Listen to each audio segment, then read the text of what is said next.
Thank you very much, ladies and gentlemen. I believe in God. I believe in the supernatural God who created the heavens and the earth. I believe in a God who holds the heavens and the earth in existence.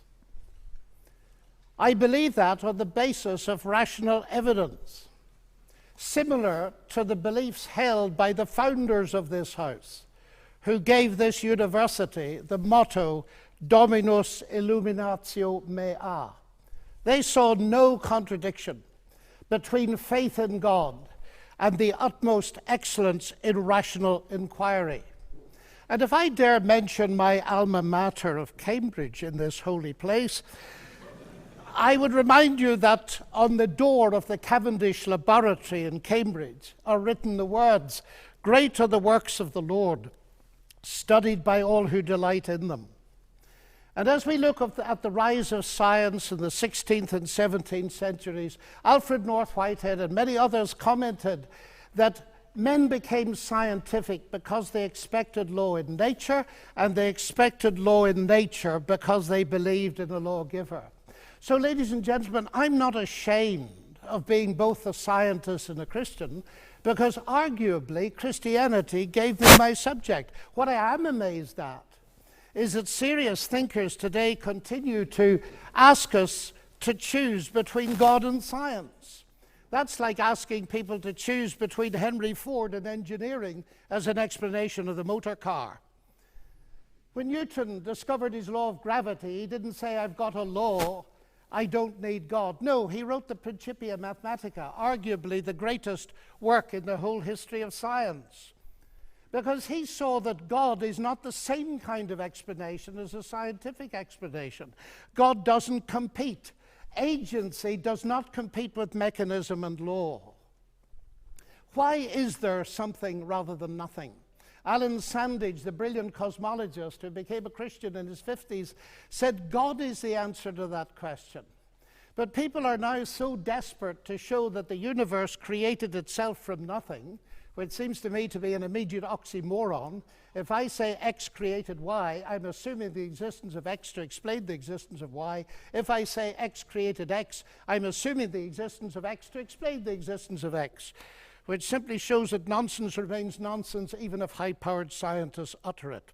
It reminds me a little bit of G.K. Chesterton, who said, "It is absurd to complain that it is unthinkable for an unthinkable God to make everything out of nothing, and then to pretend that it is more thinkable that nothing should turn itself into everything." The heavens declare the glory of God, says the ancient psalm. And we've unraveled a bit of that, seeing the fine-tuning of the fundamental forces of nature. It's something that's so striking to scientists that it demands explanation. And it seems to me that Arno Penzias hit it right. He is the Nobel Prize winner who discovered the microwave background on which a lot of the evidence for the Big Bang is based. He said astronomy leads us to a unique event, a universe which was created out of nothing, one with the very delicate balance needed to provide exactly the right conditions required to permit life, and one which has an underlying, one might say, supernatural plan. But I want to come to what I think is one of the fundamental arguments for theism. I take it this house believes in reason. That's why we're all here. And as a scientist, I believe that the universe is rationally intelligible. That is something that has struck some of the geniuses of science as demanding an explanation. Einstein said the only incomprehensible thing about the universe is that it's comprehensible. And Wigner talked about the unreasonable effectiveness of mathematics. How is it that a mathematician thinking in her head in here can come up with equations that seem to fit the universe out there? Well, how is it indeed? Because the irony of the atheist position here is evident. My atheist friends, and I have many of them, tell me that the driving force of evolution, which eventually produced our human cognitive faculties, reason included, was not primarily concerned with truth at all, but with survival.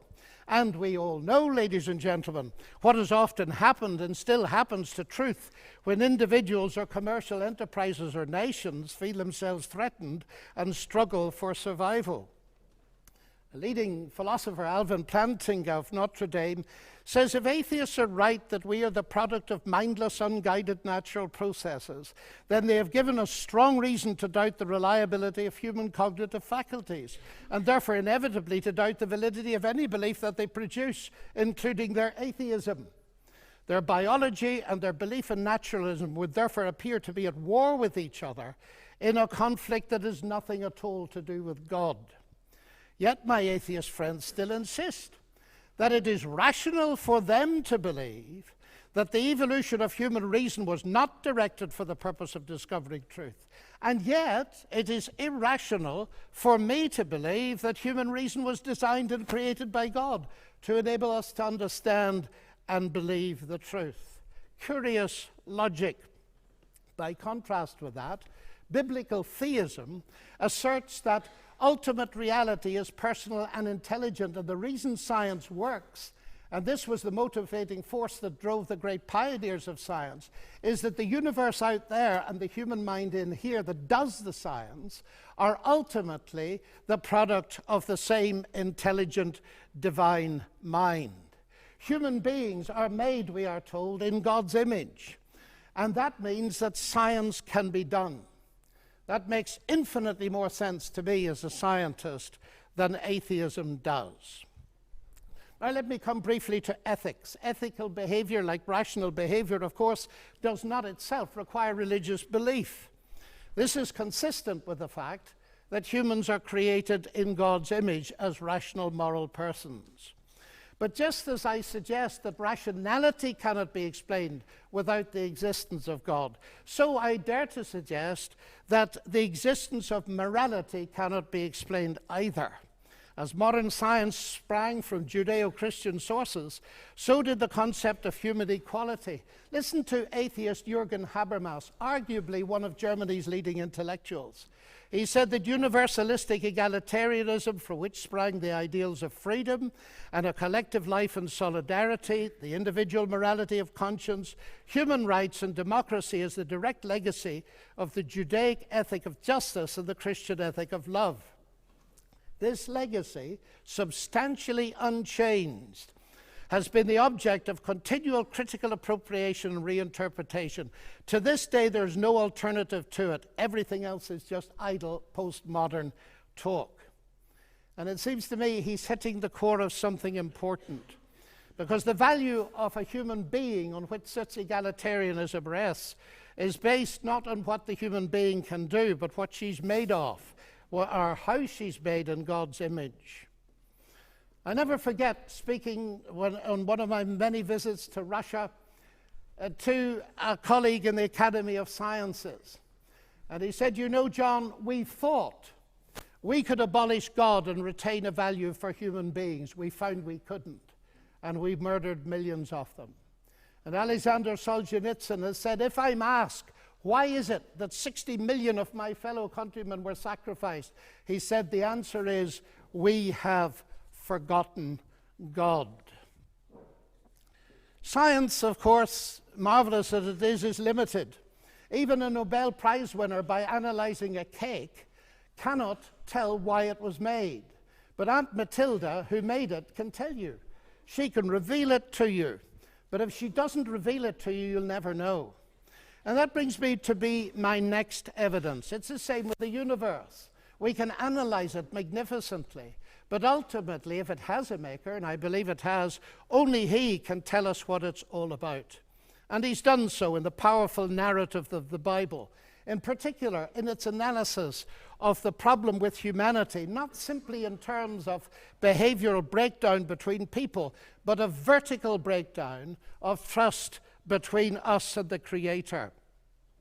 The unique solution to that problem is not simply in terms of human ethical development, although that's very important, but in terms of something far deeper altogether. The restoration of the fractured relationship with God through the salvation he has brought through Jesus Christ. A radical relationship that empowers us to live ethically from God. And here we reach what for me is the chief evidence, not only for the existence but the nature of God. It is Jesus Christ. He it was who not only taught the golden rule but embodied it, fed the hungry, healed the sick and suffering, and welcomed society's outcasts, brought honor and respect to the marginalized and ashamed. And he's brought forgiveness and peace to multi-millions around the world. He's able to do this, of course, because though he was a man, he uniquely never was only a man, but God become human. The central evidence for this startling claim is, of course, his historical resurrection from the dead that launched Christianity in the world. This is, of course, ladies and gentlemen, a crunch issue. If Jesus rose from the dead, death is not the end and atheism is false. If Jesus did not rise from the dead, Christianity is false.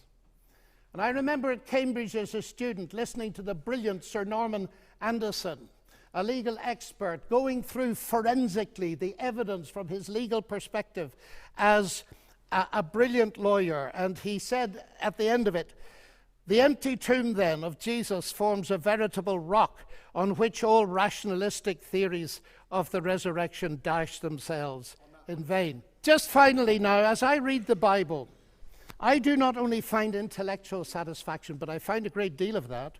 I sense the voice of God speaking to me. You say, that's intensely personal. But ladies and gentlemen, we've been asked tonight about belief in God. And I want to strongly emphasize that God is not a theory, he's a person.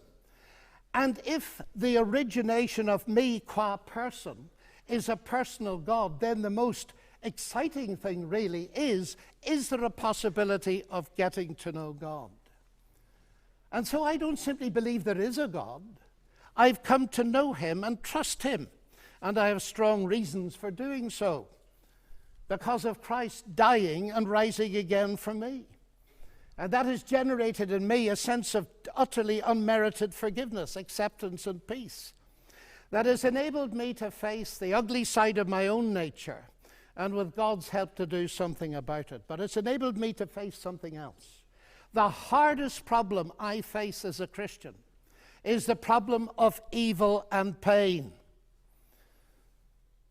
My niece getting a tumor at 22 that kills her. What do I say to my sister?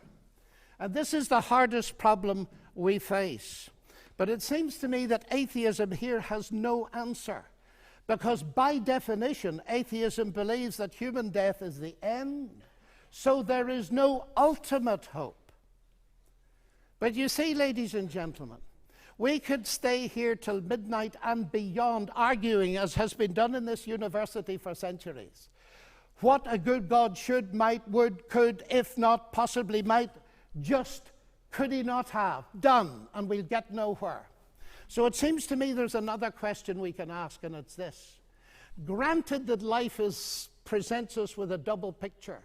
We see some beautiful things. We see some ragged edges. We see hurt and pain, and we see joy. How can we come to terms with that? And it seems to me here is no simplistic answer, but a window into an answer, and it's this. If it is actually true that Jesus is, as I believe him to be, the Son of God, then we can ask the question, what is God doing on a cross? And the answer comes back at the very least. God has not remained distant from our human suffering, but has become part of it. And the other side of that is this. Because Jesus rose from the dead, he is going to be the ultimate judge. Now here's an irony, because atheism has no ultimate hope of justice by definition. The vast majority of people in the history of the world have died without justice and will die without justice. And if death is the end, then of course they have no hope of ultimate justice. But the promise in the New Testament, guaranteed by the resurrection of Jesus, is that he is to be the judge in the coming day. So, ladies and gentlemen, those are some of the reasons why I believe that God is real and worthy to be trusted. Thank you.